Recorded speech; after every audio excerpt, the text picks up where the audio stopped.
વિદ્યાર્થી મિત્રો, આજે આપણે ચેપ્ટર 1 કમ્પોઝરનો ઉપયોગ કરી HTML ફોર્મની રચના કરવી શીખવાના છીએ. તો ચાલો જોઈએ આ ફોર્મ શું છે. ઉપયોગકર્તા પાસેથી જુદા જુદા પ્રકારની વિગતો મેળવવા અથવા મુલાકાતીની વિગતો દાખલ કરવા માટે ઉપયોગી છે. ફોર્મ એક સંગ્રાહક છે. તો આ પ્રશ્ન આવે કે ફોર્મ શું છે, તો ફોર્મ એક કન્ટેનર છે અથવા તો સંગ્રાહક છે. HTML ફોર્મમાં લેબલ, ચેકબોક્સ, લખાણ ઉમેરવા માટેનું ક્ષેત્ર, radio button, submit button, reset button જેવા ઘટકો ધરાવે છે. હવે ફોર્મ શું છે આપણે બધા જ જાણીએ છીએ. તમે જ્યારે એડમિશન લીધું હોય ત્યારે ફોર્મ ભરવામાં આવે છે. તમે જીમેલ એકાઉન્ટ ખોલાવ્યું તો ફોર્મ ભર્યું. તો આ ફોર્મમાં શું હતું? લેબલ હતા, જુદા જુદા ચેકબોક્સ હતા, ટેક્સ્ટ ફિલ્ડ હતું, રેડિયો બટન, સબમિટ બટન, આ બધા ઘટકો છે. આ ફોર્મના એલિમેન્ટ્સ કહેવામાં આવે છે. અને આપણે જોવાનું છે કે HTML ફોર્મ કઈ રીતે બનાવવું. જો આ પ્રકારનું ફોર્મ આપણે બનાવી શકીએ છીએ, સ્ટુડન્ટ ઇન્ફોર્મેશન ફોર્મ. જેમ કે સ્ટુડન્ટનું નામ માટે આપણે ટેક્સ્ટ ફિલ્ડનો ઉપયોગ કર્યો છે. એડ્રેસ માટે પણ ટેક્સ્ટ ફિલ્ડ છે. પણ આ જે પાસવર્ડ ફિલ્ડ છે દેખાવમાં ટેક્સ્ટ ફિલ્ડ જેવી છે, પણ અહીંયા અવાચ્ય સ્વરૂપે માહિતી આવશે. જેન્ડર વિકલ્પ છે એમાં બે વિકલ્પ છે, મેલ એન્ડ ફિમેલ. અહીંયા ગોળ દેખાય છે તે રેડિયો બટન છે, જેનો ઉપયોગ આપેલ વિકલ્પમાંથી માત્ર એક વિકલ્પ પસંદ કરવા માટે થાય છે. જ્યારે અહીંયા આપેલી છે યોર હોબીઝ કેટલી બધી છે, રાઈટ, કે જે ચેકબોક્સ સ્વરૂપે દર્શાવે છે. આપેલ વિકલ્પમાંથી એક કરતાં વધુ વિકલ્પ પસંદ કરવાની સુવિધા કોણ આપે, તો ચેકબોક્સ આપે. અહીંયા જુઓ, એકથી વધુ લીટીના નિવેશ માટે, નિવેશ કરવું એટલે ઇનપુટ કરવું. વિદ્યાર્થી મિત્રો, અહીંયા ફોર્મ છે એમાં ઉપયોગકર્તા પોતાની વિગતો ઇનપુટ કરશે, મીન્સ નિવેશ કરશે. આવો શબ્દ આવે તો ગભરાવાનું નહીં. નિવેશ એટલે ઇનપુટ કરવું. સાથે જુઓ, ફોર્મની વિગતો ભરાઈ જાય પછી ઉપયોગકર્તા સબમિટ બટન પર ક્લિક કરશે, અથવા તો ઘણીવાર ટાઈપ કરતા કોઈ મિસ્ટેક થઈ જાય તો એ રીસેટ કરીને પૂર્વ નિર્ધારિત કિંમત સાથે ફોર્મ ફરીથી ફિલઅપ કરી શકશે. હવે જો મારે આવું ફોર્મ બનાવવું છે કોઈ ટેક્સ્ટ એડિટરમાં, નોટપેડમાં અથવા Geditમાં, તો કઈ રીતે કરી શકાય? એના માટેના ઘટકો છે ફોર્મ ઘટક, ઇનપુટ ઘટક, ટેક્સ્ટ એરિયા, સિલેક્ટ અને ઓપ્શન. ફોર્મ ઘટક છે એનો ઉપયોગ જોઈએ તો ફોર્મથી આ એલિમેન્ટ ઉપયોગમાં લેવાય છે. આ પેર ટેગ છે, પેર એટલે એને ક્લોઝ કરવો જરૂરી છે. જ્યારે પણ આપણે ફોર્મ ટેગનો ઉપયોગ કરીએ ત્યારે તેની સાથે અગત્યની બે લાક્ષણિકતા છે. એક છે એક્શન અને બીજું છે મેથડ. હવે એક્શન એટલે શું? આના વિશેનો પ્રશ્ન આવે ને આવે જ. એક્શન એટલે તો કે ઉપયોગકર્તા જ્યારે સબમિટ બટન ક્લિક કરે છે ત્યારે ફોર્મની વિગતો કયા સ્થાને મોકલવાની છે તેના માટે તે ઉપયોગી છે. જુઓ, જ્યારે ફોર્મ સબમિટ કરવામાં આવે ત્યારે તેની વિગતો કયા સ્થાને મોકલવી છે તે સ્પષ્ટ કરવા માટે એક્શન લાક્ષણિકતા ઉપયોગી છે. અને તે હંમેશા કિંમત તરીકે ફાઇલનું નામ સ્વીકારે છે. સો અહીંયા એક્શનમાં તમારે યાદ રાખવાનું છે કે ઉપયોગકર્તા ફોર્મ સબમિટ કરે ત્યારે ફોર્મની વિગતો કયા સ્થાને મોકલવી છે તે સ્પષ્ટ કરવા માટે તે ઉપયોગી છે. બીજું શું આવશે તો કે એક્શન ઓલવેઝ શું સ્વીકારે છે? એક્શન ઓલવેઝ તેની કિંમત તરીકે ફાઇલનું નામ સ્વીકારે છે. આ યાદ રાખવાનું છે. એક્શન ખૂબ જ અગત્યની લાક્ષણિકતા છે ફોર્મની. પછી આવે મેથડ લાક્ષણિકતા. મેથડ એટલે શું? તો કે પદ્ધતિ. HTTP પદ્ધતિ સ્પષ્ટ કરવા માટે પ્રશ્ન આવો હોય, HTTP પદ્ધતિ સ્પષ્ટ કરવા માટે ફોર્મની કઈ લાક્ષણિકતાનો ઉપયોગ થાય? તો તમારો જવાબ ઓલવેઝ આવવો જોઈએ, મેથડ. પદ્ધતિ એટલે જ મેથડ, બરાબર ને? હવે HTTP નું ફૂલ ફોર્મ પણ યાદ રાખવાનું. HTTP એટલે હાઇપરટેક્સ્ટ ટ્રાન્સફર પ્રોટોકોલ. આ જે પદ્ધતિ છે એટલે કે મેથડ છે એ બે કિંમત સ્વીકારી શકે, યા તો ગેટ યા તો post. Method equal to gate આપી શકાય યા તો મેથડ ઇક્વલ ટુ પોસ્ટ આપી શકાય. હવે ગેટ એટલે શું? ગેટમાં શું થશે? તો કે જ્યારે ફોર્મની વિગતો ગેટ પદ્ધતિ મુજબ સેન્ડ કરવામાં આવે, સબમિટ કરવામાં આવે ત્યારે તેને URLના અંતમાં ઉમેરીને સર્વરને મોકલવામાં આવે છે. શું કરશે ગેટ પદ્ધતિ? URLના અંતમાં ફોર્મનો ડેટા ઉમેરી સર્વરને મોકલી આપે છે. ગેટમાં એક સમયે માત્ર મર્યાદિત માહિતી મોકલવાની અનુમતિ છે અથવા ગેટ એ મેથડની પૂર્વ નિર્ધારિત કિંમત છે. ખ્યાલ આવી ગયો? વિદ્યાર્થી મિત્રો, તમારે આ 3 વિકલ્પ યાદ રાખી જ લેવાના કે જ્યારે પણ ગેટ મેથડ હોય ત્યારે ઓલવેઝ ગેટ એ મેથડની પૂર્વ નિર્ધારિત કિંમત છે. ગેટ એક સમયે માત્ર મર્યાદિત માહિતી મોકલવાની અનુમતિ આપે છે અથવા તો ગેટ એ URLના અંતમાં ડેટા ઉમેરીને સર્વર સુધી માહિતી મોકલી આપે છે. ક્લિયર? બરાબર ને? જો આ 3માંથી એક પણ ન હોય તો જવાબ આવે પોસ્ટ. તો પોસ્ટમાં શું આવી શકે એ પણ આપણે જોઈ લઈએ. પોસ્ટ પદ્ધતિમાં વિગતોને HTTP ટ્રાન્ઝેક્શન દ્વારા બ્લોક સ્વરૂપે મોકલવામાં આવે છે. આવો શબ્દ આવે કે કઈ HTTP પદ્ધતિમાં માહિતીને બ્લોક સ્વરૂપે મોકલવામાં આવે છે? તમારો જવાબ આવે પોસ્ટ. અથવા પોસ્ટમાં વિગતોને વિનંતીમાં સમાવીને મોકલવામાં આવે છે. આ ઉપરાંત પોસ્ટમાં વિગતોની લંબાઈ બાબતે કોઈ મર્યાદા નથી. આપણે ગેટમાં જોયું કે ગેટ છે એક સમયે માત્ર મર્યાદિત માહિતી મોકલવા માટે ઉપયોગી છે. જ્યારે પોસ્ટમાં વિગતોની લંબાઈ બાબતે કોઈ મર્યાદા નથી. આપણે જો કમ્પોઝરથી ફોર્મ બનાવીએ ને તો કમ્પોઝરમાં આપણે જોયેલું છે કે ફોર્મ પ્રોપર્ટીઝ ડાયલોગ બોક્સમાં ફોર્મનું નામ આપીએ છીએ, આપણે એક્શન આપીએ છીએ અને મેથડ આપીએ છીએ. નામ તો આપણે કંઈ પણ રાખી શકીએ ફોર્મના ઉપયોગ પ્રમાણે. એક્શન URL જ્યારે કમ્પોઝરમાં આપણે કરીએ છીએ IDE સોફ્ટવેરમાં ત્યારે એક્શન લાક્ષણિકતા આવી રીતે દર્શાવાય. એક્શન URL અહીંયા આપણે ફાઇલનું નામ આપેલું છે અને મેથડ યા તો ગેટ હોય યા તો પોસ્ટ હોય. પણ જો આપણે નોટપેડ કે gedit જેવા એડિટરમાં કામ કરતા હોઈએ તો આ રીતે ફોર્મ બનાવવા માટે આપણે ઇનપુટ એલિમેન્ટનો ઉપયોગ કરવો પડશે. હવે જો ઇનપુટ એલિમેન્ટનો ઉપયોગ કરીએ તો એની મદદથી આપણે text box, radio button, check box, password અથવા સબમિટ અને રીસેટ બટન બનાવી શકીએ છીએ. ઇનપુટ માટે ઇનપુટ ટેગ જોડમાં લખો અથવા માત્ર ઇનપુટ ટેગનો ઉપયોગ કરો. ઇનપુટ ટેગનો ઉપયોગ કરો છો ત્યારે એની લાક્ષણિકતા ટાઈપ, નેમ અને વેલ્યુનો ઉપયોગ આપણને ખબર હોવો જોઈએ. ઇનપુટ ટેગની સાથે ટાઈપ લાક્ષણિકતા શું કરે છે? ટાઈપ એટલે શું? પ્રકાર. આપણે આગળ જોયું ને કે આ પ્રકારનું ફોર્મ મારે જોઈતું છે. આવું અહીંયા શું જોઈએ છે કે ટેક્સ્ટ બોક્સ. અહીંયા શું જોઈએ છે? Radio button. અહીંયા ચેક બોક્સ. અહીંયા સબમિટ બટન. અહીંયા રીસેટ બટન. તો આ બધા શું છે? નિવેશ ઘટકો જ છે પણ જુદા જુદા પ્રકારના છે. આ ટેક્સ્ટ બોક્સ, આ પાસવર્ડ, આ રેડિયો બટન, આ ચેક બોક્સ. તો પ્રકાર મીન્સ ટાઈપ. એ કેવી રીતે કહીએ છીએ કે મને અહીંયા રેડિયો બટન જોઈએ, અહીંયા ચેક બોક્સ જોઈએ? તો ઇનપુટ ઘટકની અગત્યની લાક્ષણિકતા છે ટાઈપ. રાઈટ? સો ફોર્મમાં ઉમેરવામાં આવનાર ફિલ્ડની સ્પષ્ટતા કરીએ છીએ આપણે કે ફિલ્ડ છે રેડિયો બટન પ્રકારની છે, ચેક બોક્સ પ્રકારની છે, રીસેટ છે, સબમિટ છે, પાસવર્ડ છે અથવા તો ટેક્સ્ટ ફિલ્ડ છે. હવે દરેકે દરેક ઘટકને આપણે ચોક્કસ આઈડેન્ટિફિકેશન આપવું છે, નામ આપવું છે. તો એના માટે છે નેમ લાક્ષણિકતા અને પછી વેલ્યુ. વેલ્યુ એટલે કિંમત.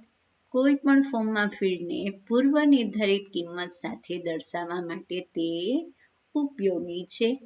આપણું જે ફિલ્ડ છે ખાલી દર્શાવવાની જગ્યાએ કોઈ ચોક્કસ કિંમત સાથે દર્શાવવામાં આવશે. તો જુઓ આપણે જો નોટપેડ કે જી એડિટરમાં આ ક્રિએટ કરીએ છીએ તો આપણે ફોર્મ ટેગ આ રીતે લખીએ. ફોર્મનું નામ, એક્શન અને મેથડ, પછી ઇનપુટ ટેગ, ઇનપુટનો ટાઈપ, ઇનપુટનું નામ અને વેલ્યુ. બરાબર.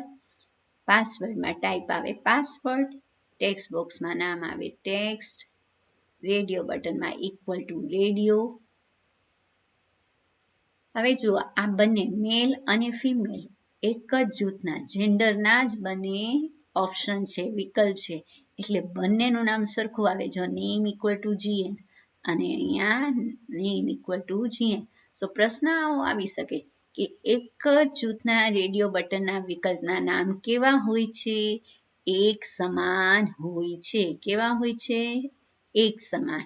એવી જ રીતે હોબીઝમાં જ્યારે આપણે ચેકબોક્સ બનાવીએ છીએ ત્યારે ચેકબોક્સ પણ એક જ જૂથના હશે, એટલે ચેકબોક્સના વિકલ્પનું પણ નામ કેવું હશે? સમાન હશે, એક સરખું હશે. અને આમાંથી આપણે કોઈ એક વિકલ્પ પસંદ કરવો હોય તો એની સાથે ચેક્ડ લાક્ષણિકતાનો ઉપયોગ થાય છે. રાઈટ. તો આપણે ટાઈપ જોયું, ઇનપુટ ટેગ જોયો. હવે જોઈએ ટાઈપ લાક્ષણિકતાની કિંમત શું હોઈ શકે? તો કે રેડિયો બટન. રેડિયો બટન કેવા સ્વરૂપે આવે? ગોળાકાર. આપેલ વિકલ્પોમાંથી માત્ર એક વિકલ્પ પસંદ કરવા માટે ઉપયોગી છે. ચેકબોક્સ. આપેલ વિકલ્પોના જૂથમાંથી એકથી વધુ વિકલ્પ પસંદ કરવા માટે ઉપયોગી છે. ટેક્સ્ટ. ફોર્મમાં લખાણ ઉમેરવા માટે ટેક્સ્ટ ફિલ્ડની રચના કરવા માટે ઉપયોગી છે. જુઓ ચેકબોક્સનું સ્વરૂપ જુઓ, ચોરસ કૌંસમાં રાઈટ ક્લિક કરશો એટલે ટીક માર્ક જેવું નિશાન આવશે. અને પછી ટેક્સ્ટ ફિલ્ડ. પાસવર્ડ તે ટેક્સ્ટ ફિલ્ડની સમાન છે. દેખાવમાં ટેક્સ્ટ ફિલ્ડ અને પાસવર્ડ સમાન છે, પરંતુ તેમાં ઉમેરવામાં આવેલ અક્ષરો અવાચ્ય સ્વરૂપમાં હોય છે. આ બધાનાથી પરિચિત છો પાસવર્ડથી. પછી છેલ્લે સબમિટ અને રીસેટ બટન પણ બનાવવું હોય તો આપણે ઇનપુટ ઘટકમાં ટાઈપ ઇક્વલ ટુ સબમિટ આપવું પડે. સબમિટ બટન પર ક્લિક કરવામાં આવે ત્યારે ફોર્મમાં દાખલ કરવામાં આવેલ વિગતો ફોર્મ ઘટક સાથે ઉપયોગમાં લેવામાં આવેલ એક્શન લાક્ષણિકતાને આપવામાં આવેલ ફાઇલ તરફ મોકલવામાં આવે છે. આ પ્રકારનું રચાશે સબમિટ બટન. અને રીસેટ બટન. રીસેટ બટન પર ક્લિક કરવાથી ફોર્મમાં દાખલ કરવામાં આવેલ વિગતો દૂર કરી ફોર્મને પૂર્વ નિર્ધારિત કિંમત સાથે દર્શાવવા માટે રીસેટ બટનનો ઉપયોગ થાય છે. હવે જોઈએ ટેક્સ્ટ એરિયા ઘટક. ટેક્સ્ટ એરિયા શેના માટે ઉપયોગી છે ને કઈ રીતે ઉપયોગમાં લેવાય? તો કે એકથી વધુ લીટીના લખાણ માટે. જો આપણે નામ લખવું હોય તો એક લીટી કામ લાગે, પણ એકથી વધુ લીટીના લખાણ માટે ટેક્સ્ટ કામ લાગે નહીં, ટેક્સ્ટ બોક્સ કામ લાગશે નહીં. ત્યારે આપણે ટેક્સ્ટ એરિયા ઘટકનો ઉપયોગ કરવાનો છે કે જેમાં આપણે અમર્યાદિત અક્ષરો ઉમેરી શકીએ છીએ. ટેક્સ્ટ એરિયાની મદદથી નોંધ અથવા કમેન્ટ લાઈન, અહેવાલ એટલે રિપોર્ટ, લાંબી સમજૂતી એટલે કે લોંગ ડિસ્ક્રિપ્શન ઉમેરવા માટે કરીએ છીએ. ટેક્સ્ટ એરિયા છે એની અગત્યની બે લાક્ષણિકતા છે રોઝ એન્ડ કોલ્સ. રોઝ એટલે હરોળની સંખ્યા અને કોલ્સ એટલે સ્તંભની સંખ્યા. આપણે જો જીએડિટ અથવા નોટપેડમાં તેનો ઉપયોગ કરવો છે તો આ રીતે લખવાનું. Text area rows equal to 3, cols equal to 40. એનો મિનિંગ કે મારું જે ટેક્સ્ટ એરિયા બોક્સ બનશે એના માટે એમાં 3 હરોળ હશે, 3 લાઈન હશે અને પહોળાઈ એની 40 અક્ષર જેટલી હશે. ધેન સિલેક્ટ અને ઓપ્શન ઘટક. સિલેક્ટ ટેગ અને ઓપ્શન ટેગ. ફોર્મમાં ડ્રોપ ડાઉન કે મેનુની રચના કરવા માટે સિલેક્ટનો ઉપયોગ થાય છે. તો પ્રશ્ન આવો આવી શકે, ફોર્મમાં ડ્રોપ ડાઉન મેનુની રચના કરવા માટે કયા ટેગનો ઉપયોગ થાય છે? સિલેક્ટ ટેગનો. મેનુમાં દર્શાવવામાં આવનાર કિંમતો ઉમેરવા માટે ઓપ્શન ઘટકનો ઉપયોગ કરવામાં આવે છે. હવે જો આ મેનુમાં તમારે જુદી જુદી કિંમત આપવી છે તો કઈ રીતે આપશો? ઓપ્શન ટેગ દ્વારા. કઈ રીતે આપશો? Option, right? આ રીતે એનો ઉપયોગ થાય. સિલેક્ટ ટેગ, પછી ઓપ્શનમાં તમારા જુદા જુદા વિકલ્પો આપો. સપોઝ મારે વલસાડ સિલેક્ટેડ જોઈતું છે તો ઓપ્શનની અંદર સિલેક્ટેડ રાખો અને આ રીતે આપણે સિટી માટે એક ડ્રોપ ડાઉન મેનુ લિસ્ટની રચના કરી.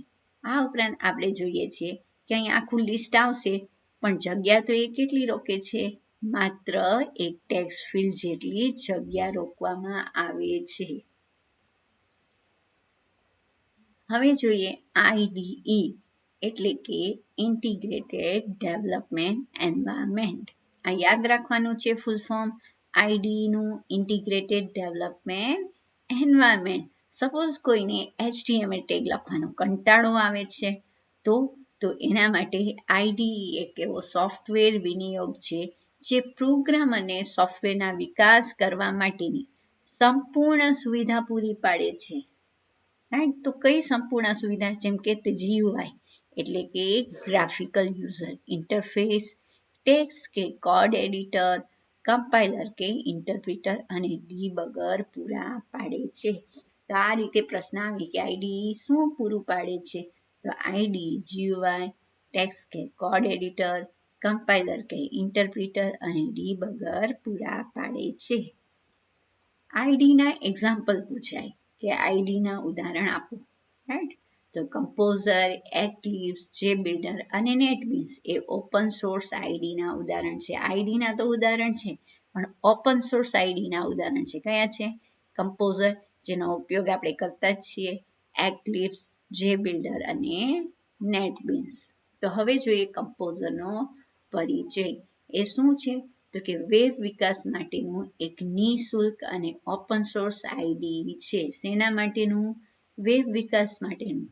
અને જો તમારે ડાઉનલોડ કરવું હોય તો http://www.composer.net પરથી ડાઉનલોડ કરી શકો છો. તે કેવા પ્રકારનો વેબ પેજ એડિટર છે? તો કે WYSIWYG. What you see is what you get પ્રકારનું એક વેબ પેજ એડિટર છે.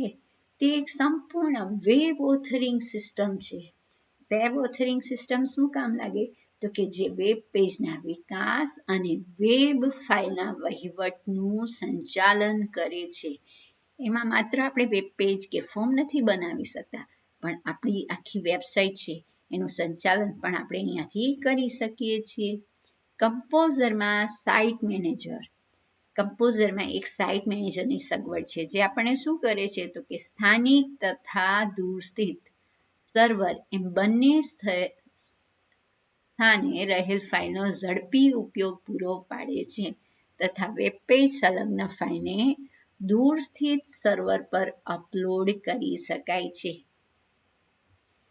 તો સાઇટ મેનેજરથી શું થશે? તો કે આપણી જે ફાઇલ છે એને સર્વર સુધી પહોંચાડી શકાય છે, અપલોડ કરી શકાય છે અને સાથે સાથે કમ્પોઝર છે એ સ્ટાઇલને પણ સમર્થન આપે છે, તે CSSને સમર્થન આપે છે. કમ્પોઝરનો ઇન્ટરફેસ જોઈએ તો કમ્પોઝરનો ઇન્ટરફેસમાં તમે ઘણા બધા ટૂલબાર જોઈ શકો છો.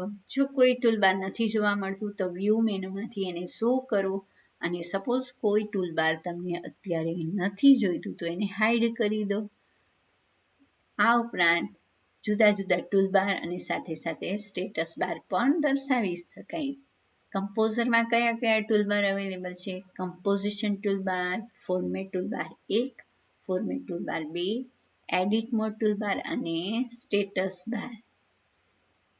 કમ્પોઝિશન ટૂલબારનો ઉપયોગ નવી ફાઇલ બનાવવા, ફાઇલ ખોલવા, ફાઇલનો સંગ્રહ કરવા અને વેબસાઇટને પ્રકાશિત કરવા માટે થાય છે. ફોર્મેટ ટૂલબાર 1 અને ફોર્મેટ ટૂલબાર 2 નો ઉપયોગ લખાણની ગોઠવણી કરવા, નિશાની અને અનુક્રમ ઉમેરવા માટે ઉપયોગી છે. જો આર્યું કમ્પોઝરની સ્ક્રીન. અહીંયા ઉપર છે ટાઇટલ બાર છે, એના પછી menu bar, file edit view, એના પછીનું છે કમ્પોઝિશન ટૂલબાર છે જ્યાં આપણે new page, open, save, publish, link, image, CSS, table આ બધા વિકલ્પ આપણને ક્યાં જોવા મળે? કમ્પોઝિશન ટૂલબાર પર. પછી જુઓ ફોર્મેટ ટૂલબાર 1, જ્યાં આપણે હેડિંગ 1 પસંદ કરીએ છીએ CSSમાં, રાઈટ? તો બોડી ટેક્સ્ટ દેખાય છે ત્યાંથી. પછી બોલ્ડ, ઇટાલિક, અંડરલાઇન, અનુક્રમ નંબર, અનુક્રમ એટલે બુલેટ્સ, નંબરિંગ, અલાઇનમેન્ટ. પછી ફોર્મેટ ટૂલબાર 2 છે, એમાં ફોન્ટ સાઇઝ, અલાઇનમેન્ટ એ બધું જોવા મળે છે. પછી છે પેજ ટેબ. અહીંયા જુઓ, આપણી જે વિન્ડો છે કમ્પોઝરની 2 ભાગમાં વહેંચાયેલી છે. પહેલું છે સાઇટ મેનેજર અને બીજું છે પેજ ટેબ દેખાય જ્યાં અનટાઇટલ લખેલું છે. એની નીચે છે રૂલર્સ, હોરિઝોન્ટલ અને વર્ટિકલ રૂલર. આ જે છે ભાગ એને કહેવાય સાઇટ મેનેજર, આને કહેવાય પેજ એરિયા. આ ઉપરાંત અહીંયા જમણી બાજુ નીચે તરફ એક એડિટ મોડ ટૂલબાર છે, જેમાં 3 વિકલ્પ આવે. આગળ જોવાનું છે નોર્મલ, પ્રિવ્યુ અને HTML ટેક્સ્ટ. અને ડાબી બાજુ 3 વિભાગ આવે, ડિઝાઇન, સ્પ્લિટ એન્ડ સોર્સ. નીચે સૌથી નીચે ટાસ્કબારની ઉપર એક સ્ટેટસ બાર જોવા મળે કે જ્યાં આપણા પેજનું માળખું જોવા મળશે. રાઈટ? તો આપણે જોઈ લઈએ કે મધ્ય વિન્ડોમાં શું છે. કમ્પોઝરના મધ્ય વિન્ડો 2 વિભાગમાં વહેંચવામાં આવે છે. એક છે સાઇટ મેનેજર અને બીજું છે ખાલી વેબ પેજ. સાઇટમાં અથવા એકથી વધુ સાઇટ વચ્ચે નેવિગેશન સાઇટ મેનેજર પૂરું પાડે છે. યાદ રાખવાનું છે કે જો તમારે એક કરતાં વધુ સાઇટમાં નેવિગેટ કરવું હોય તો તમે શેનો ઉપયોગ કરશો? સાઇટ મેનેજરનો.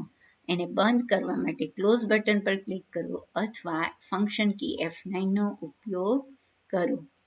પેજ પેન છે એ ખાલી અને નામ વગરનું અનટાઇટલ વેબ પેજ દર્શાવે છે.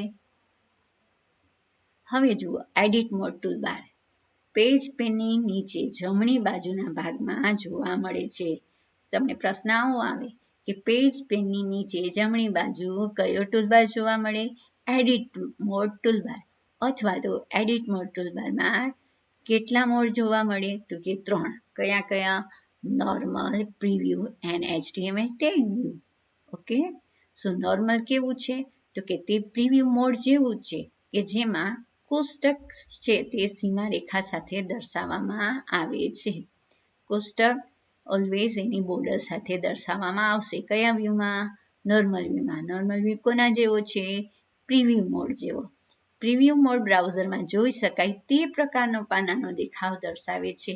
તમારે કોઈ બ્રાઉઝરમાં નથી જવું અને તમને અહીંયા જોવું છે કે મારું વેબ પેજ કેવું દેખાશે બ્રાઉઝરમાં, તો અહીંયા પ્રિવ્યુ પર ક્લિક કરો.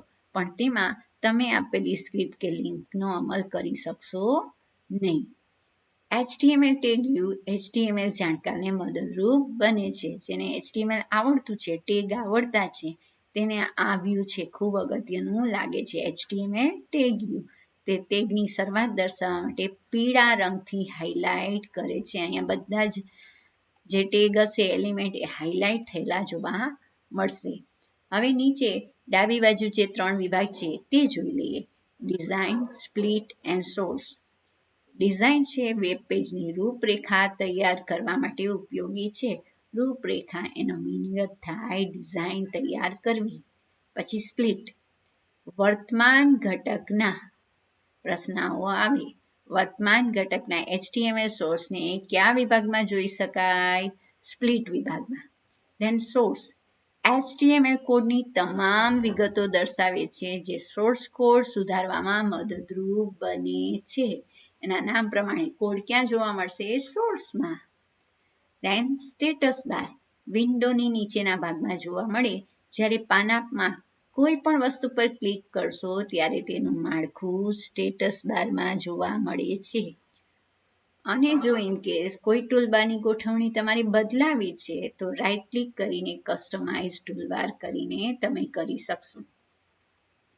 ચલો હવે આપણે જોઈએ કે નવી ફાઇલ, નવું વેબ પેજ આપણે કમ્પોઝરમાં કઈ રીતે બનાવી શકીએ. HTML થી તો આપણે જોયું કે ટેગ લખીએ, form tag, input tag, text area, select, right?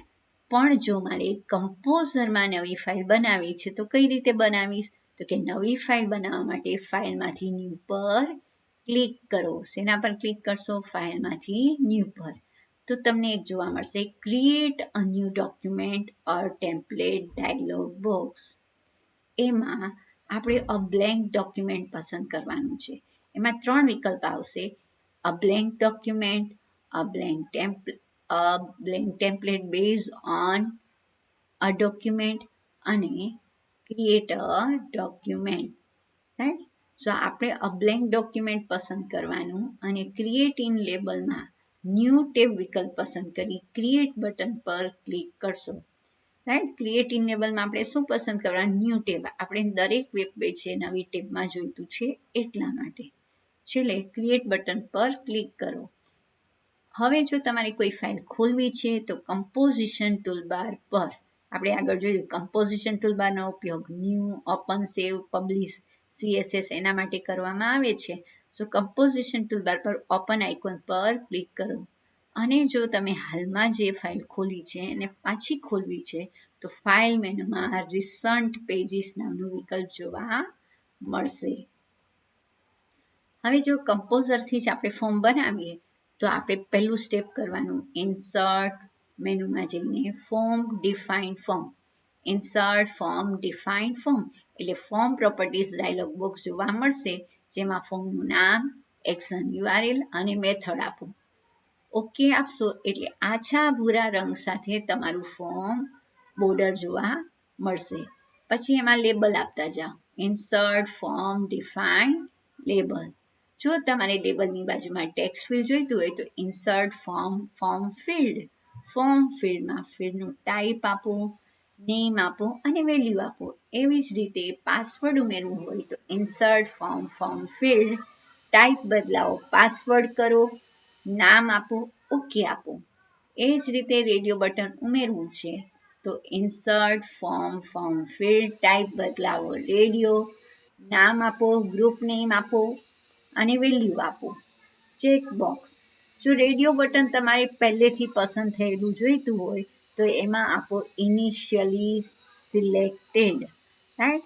જ્યારે ચેક બોક્સ માટે ઇન્સર્ટ ફોર્મ ફિલ્ડ, જેમાં પણ તમારે ટાઈપ આપવાનું છે, નેમ આપવાનું છે, વેલ્યુ આપવાનું છે ને સાથે જો તમારે પહેલેથી પસંદ થયેલું જોઈતું હોય તો ઇનિશિયલી ચેકડ આપવું પડશે. સબમિટ બટન માટે અગેન ઇન્સર્ટ ફોર્મ ફિલ્ડ, પણ અહીંયા ફોર્મ ફિલ્ડમાં તમારે આપવાનું સબમિટ બટન. સબમિટ બટનમાં તમારે બટનનું નામ સબમિટ આપવાનું અને વેલ્યુમાં તમે જે લખશો એ એનું લેબલ બનશે. રિસેટ બટન માટે પણ સેમ વસ્તુ.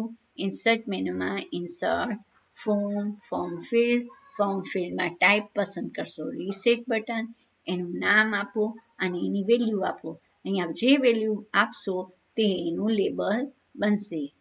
પછી જો તમારે એકથી વધુ લીટીના નિવેશ માટેનું ક્ષેત્ર જોઈતું હોય તો ટેક્સ્ટ એરિયા માટે ઇન્સર્ટ ફોર્મ. હવે આપણે ફોર્મ ફિલ્ડમાં જવાનું નથી. ફોર્મ ફિલ્ડ ક્યારે આવે? જ્યારે આપણે જોયું હતું કે ઇનપુટ ટેગ સાથે ટાઈપ આવે ને ત્યારે જ આવે. પણ હવે આપણે ટેક્સ્ટ એરિયામાં જવું છે એટલે ટેક્સ્ટ એરિયા ટેગ આવે તો અહીંયા ટેગની જગ્યાએ ઇન્સર્ટ ફોર્મ ટેક્સ્ટ એરિયા આપવું કે જેમાં તમારે ટેક્સ્ટ એરિયાનું નામ, રોઝ, નંબર ઓફ કોલમ્સ એ આપવું જોઈએ. દેન સિલેક્શન લિસ્ટ, યાદી જોઈએ છે, ડ્રોપ ડાઉન મેનુ બનાવવું છે તો again insert form selection list આપો, જેમાં તમારા લિસ્ટનું નામ આપો અને એડ ઓપ્શન વિકલ્પ દ્વારા જુદા વિકલ્પો આપતા જાઓ. અને જો કોઈ વિકલ્પ પહેલેથી પસંદ થયેલો જોઈતો હોય તો ઇનિશિયલી સિલેક્ટેડ વિકલ્પ પસંદ કરો.